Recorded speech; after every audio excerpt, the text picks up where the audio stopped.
Bonjour à toutes et à tous et bienvenue dans cette vidéo. Aujourd'hui, ce sera l'épisode 3 de la série Quelle spécialité médicale choisir? On va parler de la médecine du travail. La médecine du travail, le médecin du travail est un médecin dont la mission consiste à assurer la prévention des pathologies professionnelles, des risques liés au poste de travail, mais pas que.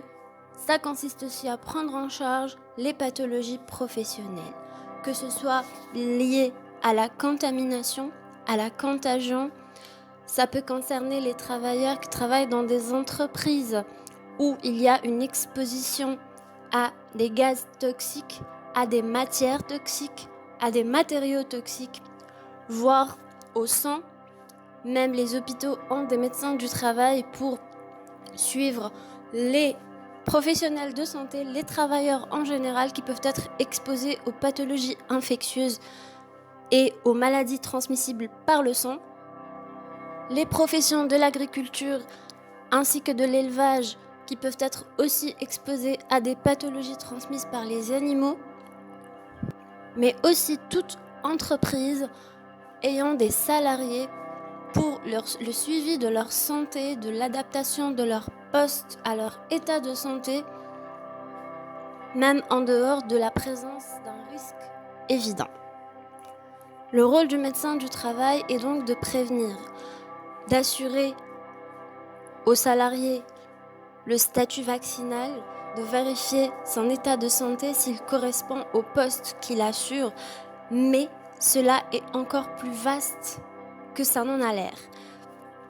La responsabilité du médecin du travail consiste aussi à déceler et à prendre en charge les dépressions, le harcèlement au travail, l'anxiété au travail, le burn-out, ce qui est plutôt peu connu et très fréquent à la période que l'on traverse. Le médecin du travail peut avoir certaines pressions. Ceci est connu dans le milieu de la médecine du travail, notamment dans les grandes entreprises qui embauchent un médecin du travail et pensent que la déontologie médicale passe en second plan. Ceci bien sûr relève de la responsabilité et de la conscience du médecin du travail qui ne doit jamais oublier qu'il est seul responsable de la santé du patient et qu'aucune autre autorité ne peut interférer avec cela. Ça lui permettra d'avoir la confiance de ses patients, car certains médecins du travail peuvent avoir certaines demandes qui sont en contradiction avec la déontologie médicale, notamment pour tout ce qui est assurance médicale des salariés, voire aménagement de poste ou même dénonciation de risques liés à une éventuelle exposition à un produit, un gaz ou tout autre risque pouvant altérer la santé du salarié. La loi protège le médecin du travail et le salarié dans ce cas-là, et évidemment, c'est de la responsabilité du médecin du travail d'assumer et de défendre les droits de son patient et de les mettre en avant. La médecine du travail peut s'exercer en hospitalier comme elle peut s'exercer dans les différentes entreprises d'un pays. Notamment les grandes entreprises du sud du pays qui cherchent énormément ce profil-là, car il est plutôt rare de voir des médecins du travail dans le sud du pays, et donc ça peut être très avantageux si une personne qui a choisi cette discipline-là décide de vivre dans ces régions de désert médical.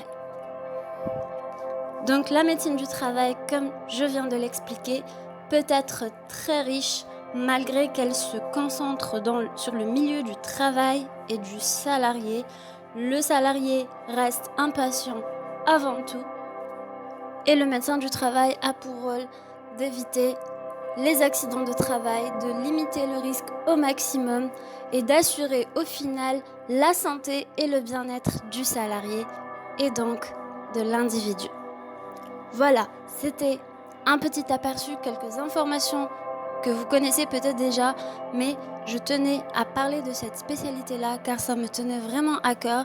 Je trouve que c'est une belle spécialité, tant elle est humaine et surtout que le médecin du travail peut apporter une aide précieuse en travaillant avec conscience à des personnes souvent exploitées dans certaines entreprises. Souvent, le médecin du travail peut aider cette personne, que ce soit en assurant sa santé, son poste de travail, en adaptant son poste de travail, en déclarant un harcèlement, en déclarant une injustice qui peut altérer la santé de ce travailleur. Je trouve que c'est